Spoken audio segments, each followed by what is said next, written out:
The battle for biryani. Wedding season had officially begun, and I had been invited to my friend Cameron's wedding.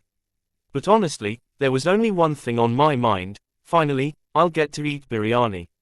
Because let's be real, at weddings, people are more excited about the food than the bride and groom. As soon as I entered the wedding hall, I was hit by a wave of bright lights, loud laughter, and mouth-watering aromas. But above all, the smell of biryani stood out. It felt like it went straight to my soul. At that moment, I made a silent promise to myself: no matter what happens today, I'm getting a full plate of biryani. I was busy joking around with friends when suddenly an announcement echoed through the hall. "Dear guests, dinner is now being served." And just like that, it was chaos. It felt like an earthquake had hit the hall. People jumped from their seats and rushed toward the food area like their lives depended on it. I didn't waste a second either. I sprinted straight toward the line. But when I got there, the scene was something else. A massive line had already formed in front of the biryani pot. Everyone stood there as if they were about to claim a hidden treasure. One uncle kept trying to cut the line, while a young guy behind him shouted, "Uncle, stay in line, this isn't VIP service." I decided to stay patient. But as time passed, my hunger kept growing, and my patience kept shrinking. Suddenly, a kid rushed in and squeezed into the middle of the line. No one said anything, probably thinking, he's just a kid, let it go.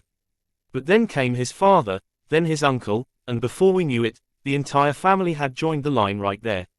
A guy behind me couldn't help but comment, "Bro, is this a family pack biryani deal or what?" Everyone laughed, but deep down, everyone was annoyed. Finally, my turn was getting close. My heart was racing with excitement. I held my plate tightly and stepped forward. Just as I handed my plate to the server, bam, a strong push from behind, and my plate went flying straight to the ground. I turned around, furious, only to see a man making an innocent face saying, "Oh brother, it happened by mistake."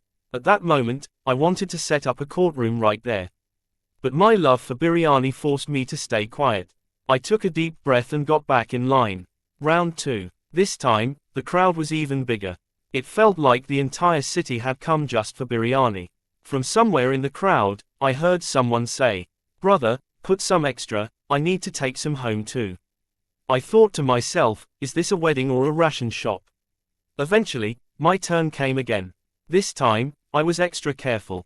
As soon as the biryani landed on my plate, I made a quick escape from the danger zone.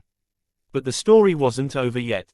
As I was looking for a place to sit, a random guy approached me and said, "Hey bro, let me see your plate, looks like good biryani." I quickly pulled my plate closer and replied, "Yes, it is, and it's mine." Finally, I found a chair. I took a deep breath of relief and prepared to take my first bite, when suddenly, a little kid appeared in front of me with the most innocent face and said, "Uncle, can I have a little biryani, please?" Now how could I say no to that face? With a heavy heart, I gave him a small portion. At last, after all the struggle, I finally started eating. And with the very first bite, it felt like every hardship had been worth it. I smiled and thought to myself, at a wedding, the real victory is getting to eat biryani. After finishing my meal, I looked back and saw people still standing in line, some angry, some laughing, and some just hopeful. That day, I learned something important. Eating biryani at a wedding is nothing less than winning a war open-mouth smile fire. And whoever wins that battle is the real hero. Don't forget to like and share if you enjoyed this video. Subscribe and hit the bell icon to stay updated with every new upload.